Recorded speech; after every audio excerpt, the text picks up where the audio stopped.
je t'aime, non, chérie?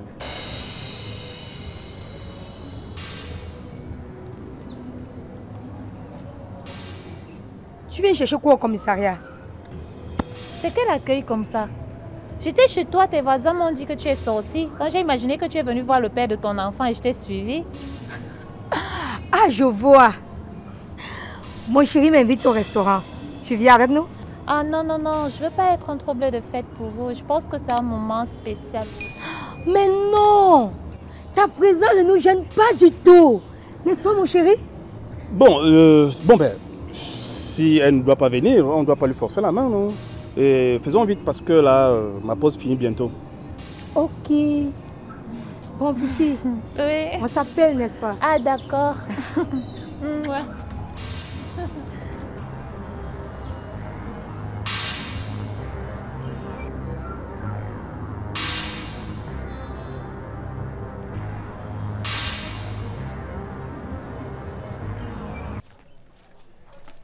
Rose, sors rapidement de cette voiture. Mais pourquoi, chérie? Mon fils, merci pour ton cadeau. Mais moi, je ne veux pas de cette voiture. Je la veux, Roland. Ferme ton coin là-bas. Le meilleur cadeau que tu puisses m'offrir, c'est de quitter cet Edima. Quoi? Tu es cinglé, papa? C'est vraiment ce que tu veux? Qu'est-ce que tu peux bien faire avec une femme qui a tué sa co-épouse, tué son mari? Qu'est-ce qui prouve qu'elle ne te tuera pas aussi un jour? Papa, Edima ne me tuera jamais. Cette femme que tu incrimines est la mienne.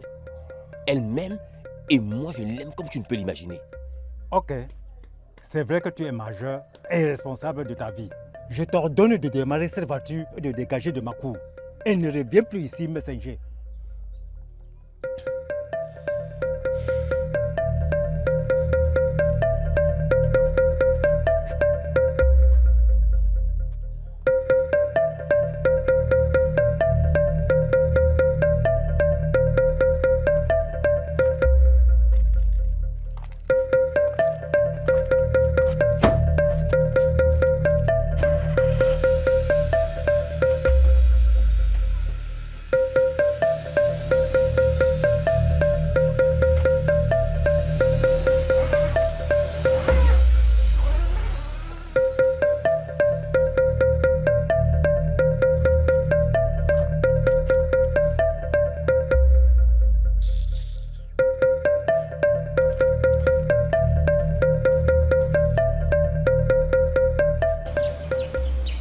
Chérie, je voulais te demander quelque chose. Tu voulais me demander quelque chose et ce n'est plus le cas? Si que je le veux. Tu aimes trop me déranger, toi, là. Alors, qu'est-ce que madame voudrait bien me demander?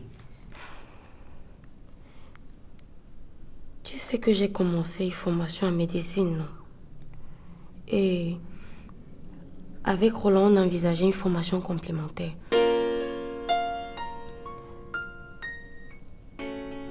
Serais-tu d'avis que j'aille terminer ma formation à Yaoundé? Waouh, ça c'est bien. Mais pourquoi aller jusqu'à Yaoundé alors qu'à Douala il y a plusieurs centres de formation? Les écoles de Douala sont moins réputées.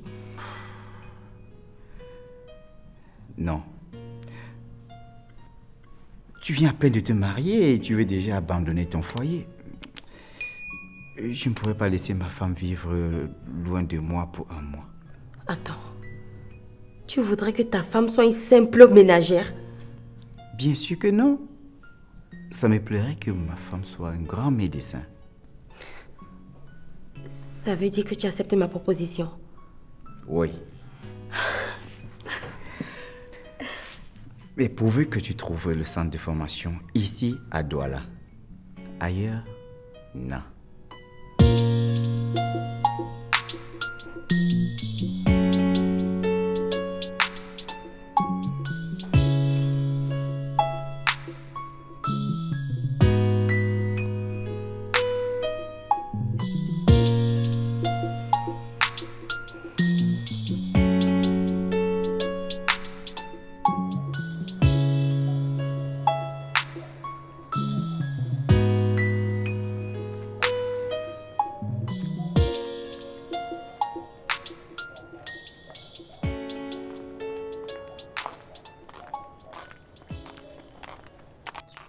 on se rencontre, toi et moi, face à face. Mais Rose, il y a un problème. Oui. Ton fils a gâté la vie de ma fille. Et comme ça ne suffisait pas, il épouse Edima. Et c'est ça que tu appelles problème? Et même si ça en est un, tu crois que tu vas empêcher mon fils d'épouser une femme à son goût? Tu étais à ce mariage. C'est pourquoi tu te fous de tout ce qui peut arriver à ma fille. Écoute Marie, mon fils ne mérite pas ta fille. Elle est à votre image. Pauvre et très petite dans la tête. Tu es malade? Hein? C'est aujourd'hui que tu sais que ma fille est pauvre? Qu'est-ce que tu veux faire là? Et puis pourquoi tu t'arrêtes? Un seul coup de fil et on t'embastille pour une durée que moi je déterminerai. Tu devrais avoir honte, Maro. Pour de l'argent, tu sacrifies ton fils. Je le sacrifierais plutôt en le laissant épouser ta fille. Famille de misérables. Tu crois que mon fils va laisser Edima hyper riche pour s'embarquer dans la pauvreté nauséabonde de Sylvie? Hey. Hey. Je te plains, ma pauvre.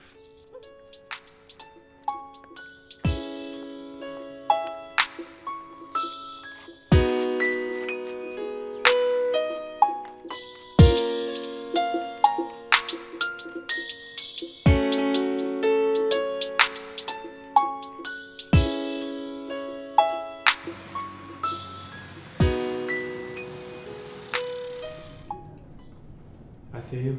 Merci.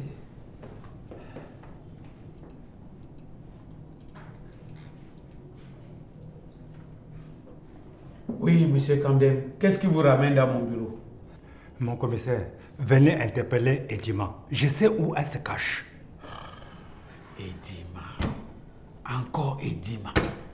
Toujours Edima. Mais c'est trop. Écoutez, j'ai mené une enquête au sujet de cette femme.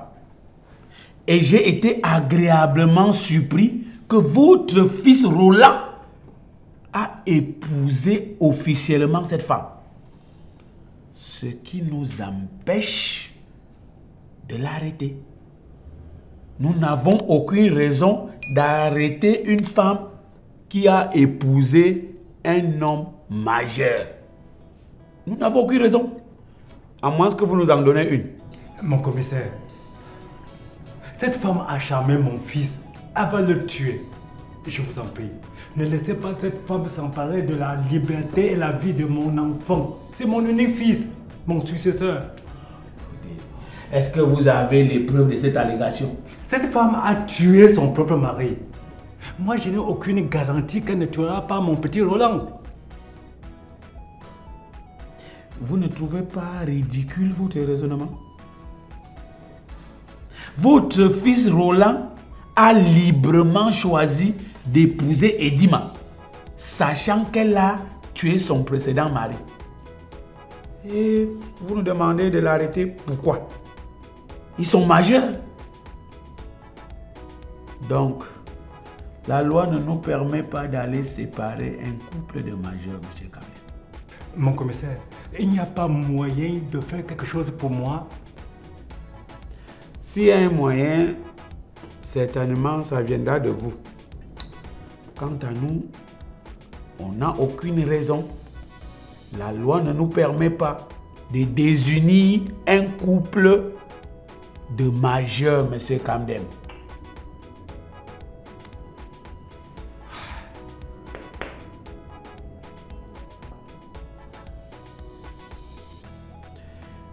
Laissez-moi travailler, s'il vous plaît. Allez pleurer ailleurs. Nous ne sommes pas à la morgue. Nous sommes au commissariat. Ne pleure pas ici. Sans toi, je suis inconsolable. Oh, sans toi, je suis inconsolable. Depuis que tu es parti, je suis dans la honte. Depuis que tu as disparu, je souffre dans mon cœur. Oh, c'est la honte, c'est la honte, c'est la honte. Oh, Oh, c'est la souffrance, c'est la souffrance, c'est la souffrance. C'est la tristesse, c'est la tristesse, c'est la tristesse. Les moqueries, les moqueries, les moqueries. Il faut qu'on parte. Le monsieur qui devait passer pour prendre la maison en location traîne. Je lui ai pourtant demandé de respecter les horaires. On va faire comment, chérie? Personne dans ce pays ne respecte les horaires. On va juste attendre. On n'a pas de choix. Comment ça, on n'a pas le choix, chouchou? S'il ne vient pas, on rentre et on relance juste l'annonce. De toute façon, c'est pas une marchandise qui va détériorer. C'est une maison et ça reste là.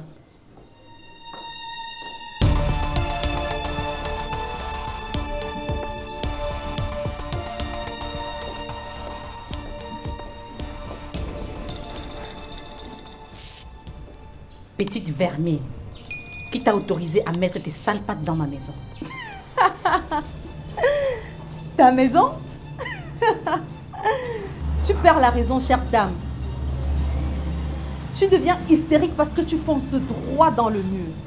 J'ai pitié de toi et de tes agissements. Prends ça comme un dernier avertissement.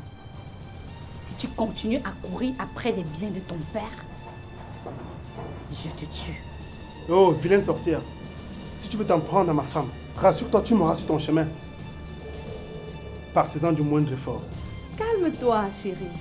Laisse la vipère s'extasier. Elle pense que je demeure la petite Ndome et qu'elle l'a maltraitée auparavant et jetée de cette maison comme une malpropre.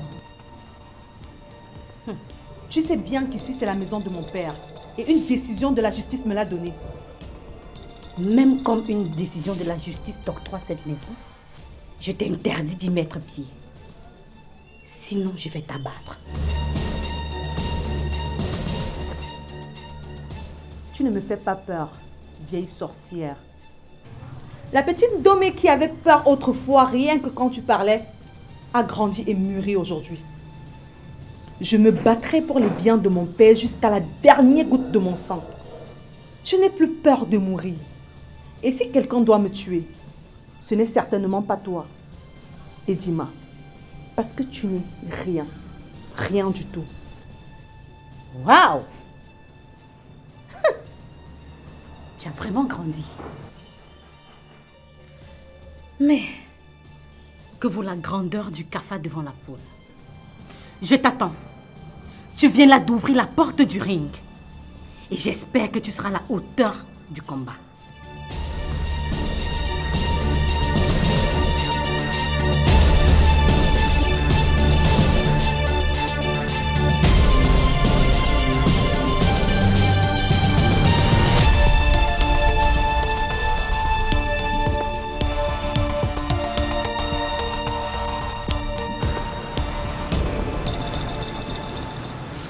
Ton visage est reluisant, ma fille. Et j'imagine ce qui se passe. Tu es désormais tranquille. Ah, maman, tout ne roule pas exactement comme je veux. Mais il y a quand même une amélioration. Ça ira tout doucement, ma fille. C'est déjà une bonne chose que Mustapha te laisse sortir toute seule. C'est arrivé parce que je le mets en confiance. Il commence à croire en moi et je sens qu'il va bientôt tomber dans la nasse. Tu as là fait l'amour avec lui. Maman, il m'a plusieurs fois forcé à le faire. Et tu sais, ces choses-là ne se forcent pas. Chérie, c'est la moindre des choses. Ne te morfons pas pour cela. Concentre-toi sur tes objectifs. Rassure-toi tout simplement qu'il ne te fasse pas mal, même s'il te force désormais à le faire. Okay. Puisque je suis chez lui, je ne vais plus résister. Je vais lui donner à son aise et, s'il te plaît, maman, aide-moi à peaufiner mon plan. Hein? Je n'ai pas envie de mourir dans la tristesse. Je suis malheureuse, maman. Je suis malheureuse. Ma fille, rassure-toi. Tout ira bien. Nous allons trouver quelque chose. Ok? Bébé, allez, t'inquiète pas. Ça ira, mon bébé.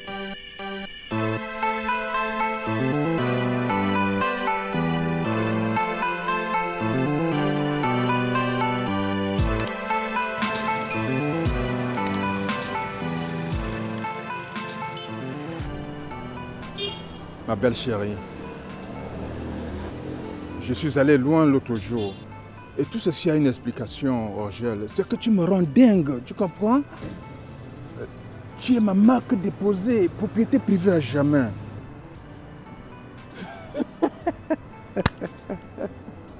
Vraiment. Si Marie pouvait t'entendre parler. Aïe! Mais on dit comme ça, vous les hommes, vous savez nous faire marcher. Mince! Ben, du moment où tu me donnes ce qu'elle ne peut et ne pourra jamais me donner, qu'est-ce que tu crois? Je vais poireauter là alors que tu me fais vibrer à tout instant? Mais non! Non! Voilà. Tout pour toi tourne autour de vibrer, te sentir bien. Je ne suis pas un objet sexuel, monsieur. J'ai aussi besoin d'un homme qui soit à moi et dont j'aurai à chaque fois que je veux. Et pas d'un homme qui doit jongler sa femme pour venir me voir. Orgel, avant que je n'aie des turbulents dans mon foyer pour le mariage de Sylvie, on se voyait tout le temps, non? Est-ce que ça suffisait alors? Martin, je sens qu'on va finir par vivre ensemble pour que je sois tranquille. Hein? Tu veux dire que tu ne te sens pas bien avec moi maintenant?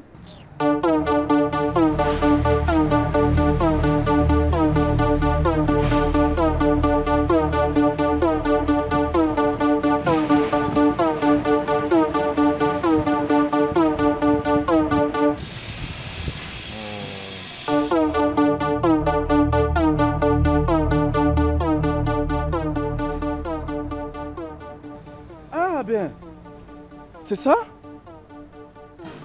Donc c'est toi qui induis ma femme en erreur? C'est toi qui troubles la tête de ma femme? C'est ça? Mais Ipé, qui t'a donné la parole? Qui t'a donné la parole, monsieur? Comme ça, tu ne respectes ni ma tenue, ni ma personne, et tu peux te permettre de prendre ma femme et de l'entourlouper, c'est ça? Monsieur, ouvre grandement tes oreilles et écoute-moi attentivement parce que je ne vais pas me répéter. Si tu tournes encore autour de ma femme, je vais te mettre une balle dans la tête. Est-ce que c'est clair? Et puis quoi encore? Dégagez.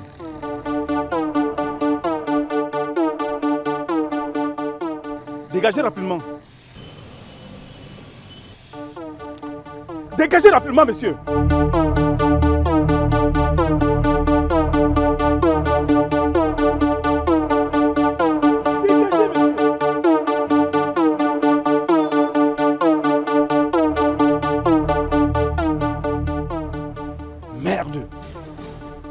Alors, c'est ça ton travail? C'est ça ton travail?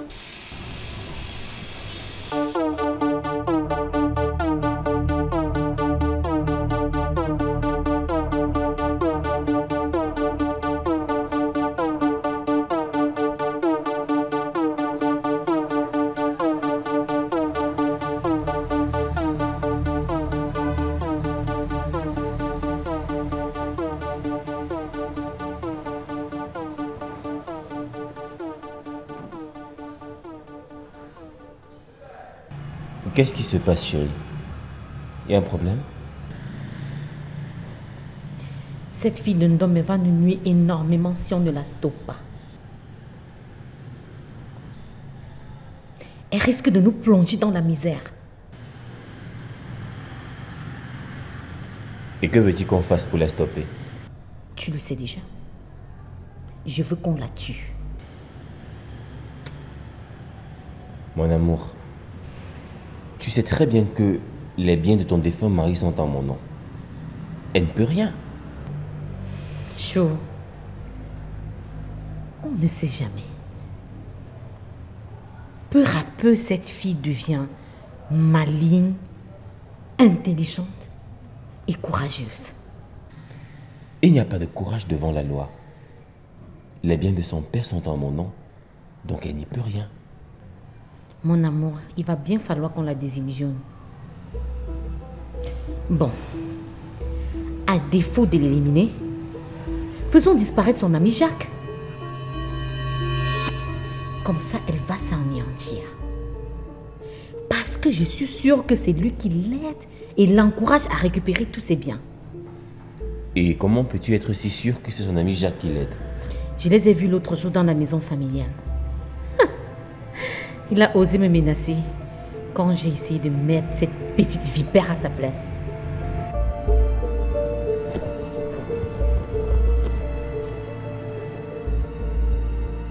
Jacques était là-bas. Et pourquoi tu ne m'as pas informé? Bon, sur le coup de la pression, j'ai dû oublier. Maintenant que tu le sais, qu'est-ce qu'il faut faire alors? Je vais gérer le cas de ce Jacques. C'en est un peu de trop là. Non mais pour qui il se prend à la fin? Il aura de mes nouvelles.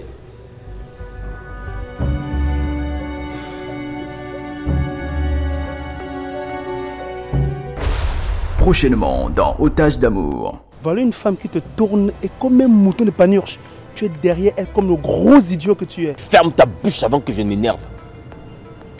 Depuis qu'elle est sortie, elle n'est pas encore rentrée, patron. Comment? Je vais te laisser sur ma copine Abouya, tout de suite. Là-bas, tu pourras te refaire une vie.